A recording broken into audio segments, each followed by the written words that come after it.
Kaip manote, kokius įrankius Napoleonas duodavo labiausiai nusipelniusiems savo svečiam?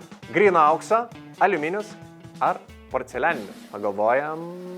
Ir teisingas atsakymas – aliuminis. Aliuminis tuo metu buvo brangesnis už auksą. Aliuminis yra vienas dažniausiai pasitaikančių elementų Žemėje, tačiau jis yra rudos formoje. Ir nors aliuminis grynas lydosi labai žemoje temperatūroje, jo ruda labai aukštoje. Jeigu norime išgauti geležį iš geležies rudos, užtenka įmesti šiek tiek anglies ir pakaitinti. Aliuminis visai kita istorija. Matote, aliuminis yra labai linkęs prisijungti, bet labai nelinkęs atiduoti. Tai galime iliustruoti su termito reakcija. Jeigu sumaišome aliuminio pudrą su geležies oksidu, mes gauname termito mišinį. Termito reakcijoje aliuminis prisijungia deguonį iš geležies oksido, kadangi jis taip mėgsta prisijungti. Kad uždegtume termitą, mums reikia 1500 laipsnių temperatūros maždaug. Ir tą pasiekime su šalta ugnele, kuri iš tikrųjų nėra tokia šalta. Važiuojam.